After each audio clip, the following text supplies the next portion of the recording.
What has gotten into you to make you come seek me out? Yo, freeloader. As sulky as ever, I see. I am deeply despairing because you have failed to die yet again and keep going on living.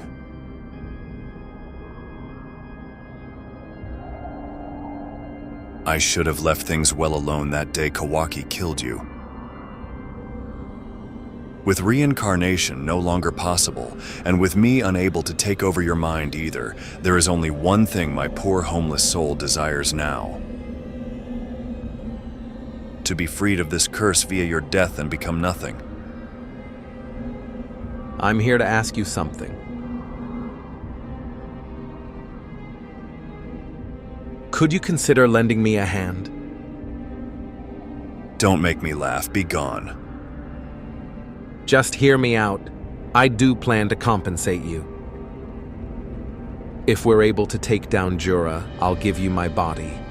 You can have everything you want.